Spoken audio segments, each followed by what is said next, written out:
তাৰপিছত বহুত মানে ৰাতিপুৱাই হেৰাইছিল ৰাতি মানে বিচাৰি দিনটো বিচাৰিছোঁ বিচাৰি নাপাওঁ 8টা বজাত আমি ৰাতি 8টা বজাত পাইছোঁ পাই আনি আৰু তাৰপিছত আনিছোঁ আনি আৰু সিদিনাৰ পৰা মানে সি ওলোৱা নাই কথাখিনি মানে ক'ব নিদিয়ে গম পাইছে কথাখিনি ক'ব নিদিয়ে সি মানে কিবা যদি তাৰ বিষয়ে কৈ থাকোঁ সি মানে চব বুজি পায় একো ক'ব নিদিয়ে পটককৈ কামুৰিব বিচাৰে আজিকালি মানে হাত নাই যে বেছিকৈ মানে খংটো বেছি সেইকাৰণে মানে তাৰ অলপমান উৎপাতটো বেছি বাঢ়িছে উপায় নাই আৰু এতিয়া মানে বেলেগত পঠাবও নোৱাৰোঁ সেইকাৰণে আৰু ৰাখিছোঁ আৰু এৰি দিব নোৱাৰোঁ ঠিক আছে ৰাণী নামৰ বান্দৰটো আপোনালোকৰ এতিয়া ঘৰৰ এটা সদস্য তো এই ৰাণীক আপোনালোকে কেনেকৈ পাইছিলে ক'ত পাইছিলে আৰু কেতিয়াৰ পৰা ৰাণী আপোনালোকৰ লগত মানে ঘৰৰ সদস্য নিচিনা হ'ল দুই এষাৰ জনাব নেকি হয় মই ৰাণীক যোৱা বছৰ ছেপ্টেম্বৰ মাহতে পাইছিলোঁ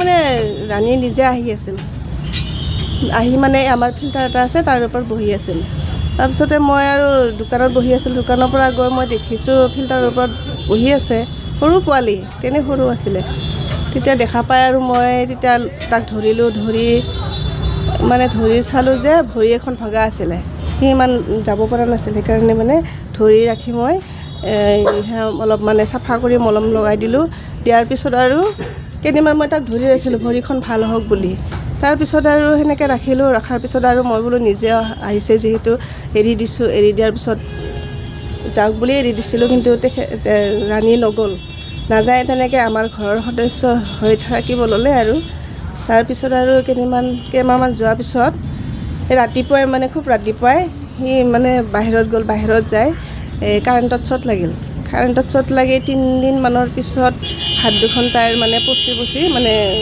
মাংসবিলাক সৰি গ'ল সৰি যোৱাৰ পিছত আৰু মই মোৰ ভতিজা ল'ৰা ঋষি বুলি তেখেতৰ লগত গৈ মানে এয়া ভেটেনাৰীত নি অপাৰেশ্যন কৰাই আনিলোঁ এসপ্তাহ সেনেকৈ মানে এণ্টিবায়'টিক অনা নিয়া কৰি আছোঁ আৰু তাৰপিছত এতিয়া সেনেকৈ আছে ভাল হোৱাৰ পিছত এতিয়া মানে সেনেকৈ খোৱা লোৱাৰ অলপ কষ্ট পায় মই খুৱাই দিওঁ আৰু অপাৰেশ্যন কৰি অনাৰ পিছত চবে মানে খোৱা বস্তু আনি দিছে ভাল বস্তু খুৱাইছোঁ তাৰপিছত আৰু সেনেকৈ আছে এতিয়ালৈকে আপোনালোকৰ ঘৰত থকা ৰাণীৰ ওপৰত আপোনালোকৰ 3টা কুকুৰো আছে হয় তো এই কুকুৰকেইটাৰ লগত ধৰক ৰাণী সম্পৰ্কটো কেনেকুৱা আমাৰ ঘৰত থকা কুকুৰ মানে 4টাই আছিলে এজনী ঢুকাইছে বহুত মানেহে হৈছে বুঢ়া হৈছিলে ঢুকাইছে তেখেতৰ লগতো ভালে আছিলে আৰু মানে আমাৰ কুকুৰকেইটা 3টাৰ লগতো ভাল মানে ঘূৰি ফুৰে বজাৰ বহুত দূৰলৈকে ঘূৰি ফুৰে পিঠিত উঠাই লৈ ফুৰাই হাত নাই যদিও হাত থকা সময়তো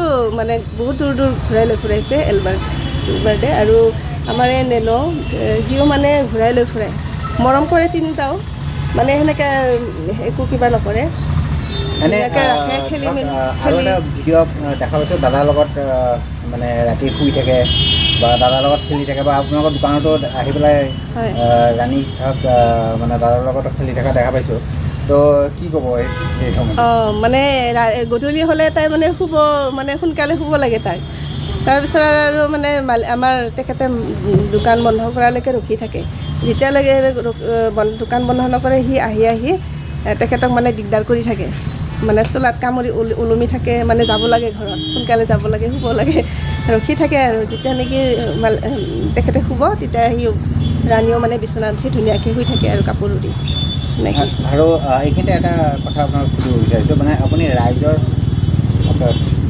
কি ক'ব এতিয়া ধৰক বহুতে ধৰক জীৱ জন্তু ৰাখিবলৈ বিশেষকৈ বান্দৰটো পুহিবলৈ বহুতে টান পায় কুকুৰ ধৰক পোহে দেখা পাওঁ কিন্তু বান্দৰ ধৰক ৰাখিবলৈ বহুতে টান পায় বা বান্দৰ আমাৰ যিহেতু বশিষ্ঠ অঞ্চলত বহুত বান্দৰ বা মানুহৰ ঘৰতো ধৰক বান্দৰ আহে বা ইউজ কৰে তো এই সময়ত আপুনি কি ক'ব আজি ধৰক 1 বছৰতে আপুনি ৰাণীক ধৰক নিজৰ সন্তানৰ দৰে আপুনি পোহপাল দি আছে তো আপুনি ৰাইজক কি ক'ব ৰাইজক মই এইটোৱে ক'ব বিচাৰিছোঁ মানে বান্দৰ পোৱালিটো যেতিয়া নেকি যেনেকৈ অৱস্থাত আহিছিলে মই দেখা পাই মোৰ বেয়া লাগিছে সেইকাৰণে মই ৰাখিছিলোঁ তেনেকৈ আৰু এনেকৈ কিছুমান যদি সেনেকৈ দেখা পায় চবে মানে ৰাইজক মই আহ্বান জনাইছোঁ তেনেকৈ মানে চবে শুশ্ৰূষা কৰে যেন এনে কিছুমান বান্দৰ এনে আছে খাব নাপায় এনেকৈ থাকে আৰু কিছুমান কাৰেণ্টত শ্বৰ্ট লাগি মানে বহুত মানে এয়া কি ক'ম এতিয়া মানে বহুত জখম হয় মানে এনেকৈ ঘূৰি ফুৰা সেনেকুৱা বান্দৰ আছে খাব নাপায় তেনেকৈ আহে, তেনেকৈ খাব দিব লাগে, একো নাই।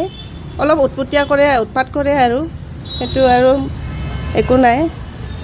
আৰু কুকুৰকেইটাৰ লগতো ধুনীয়াকৈ মিলি জুলি থাকে।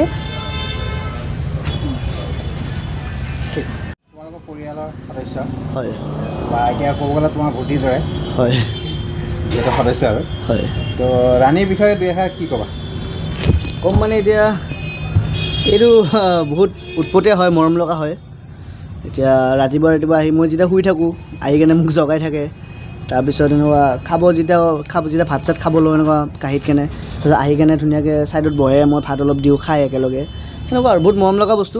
আমি গোটেইকেইটাই মৰম কৰোঁ, মায়ে মৰম কৰে, দেউতাই মৰম কৰে, আইতাই মৰম কৰে, সেনেকুৱা আৰু যিহেতু মানে বহুতে জীৱ জন্তু পুহিবৰ কাৰণে বহুত সংকোচ কৰে হয় বা জীৱ জন্তু বহুতে ধৰা বিশেষকৈ বান্দৰক মানে মানুহেতো অলপ ঘৰত আহিলে বা কিবা কৰিলে মানে মানুহে খেদি ফুৰে হয় বা কিছুমানে ধৰা মানে সিহঁতক আক্ৰমণো কৰে।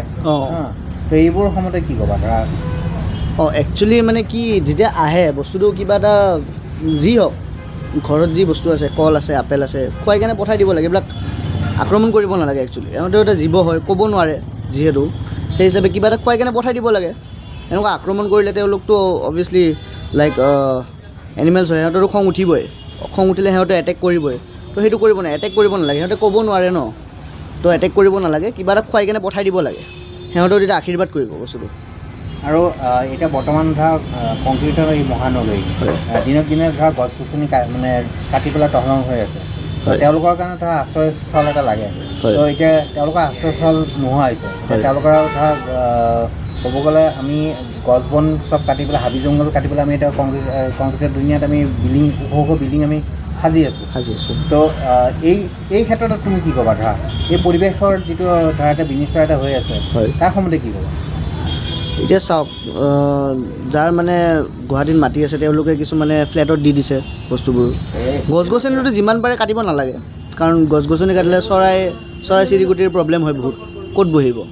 এতিয়া আমি গধূলি কেতিয়াবা যেতিয়া আগতে আমি সৰু আছিলোঁ তেতিয়া বাৰু মই সৰুতে যেনিবা গছ গছনিত যেতিয়া চৰাই চিৰিকটি বহিছিলে, ধুনীয়াকৈ মাত চাত মাতিছিলে, ৰাতি আহি হাল্লা কৰিছিলে, সেনেকুৱা ভাল লাগিছিল।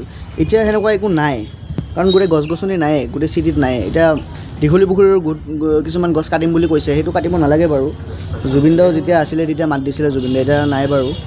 এনেকুৱা বহুত কথা হৈছে। এতিয়া এওঁলোকৰ এতিয়া মেইনলি বশিষ্ঠ বা চিৰিয়াখানাই মেইন স্থান হৈছে, আমাৰ যোনবোৰ বান্দৰবোৰ আছে, সেনেকুৱা আৰু। যিকোনো খবৰ আৰু বিজ্ঞাপনৰ বাবে যোগাযোগ কৰক 7896121996।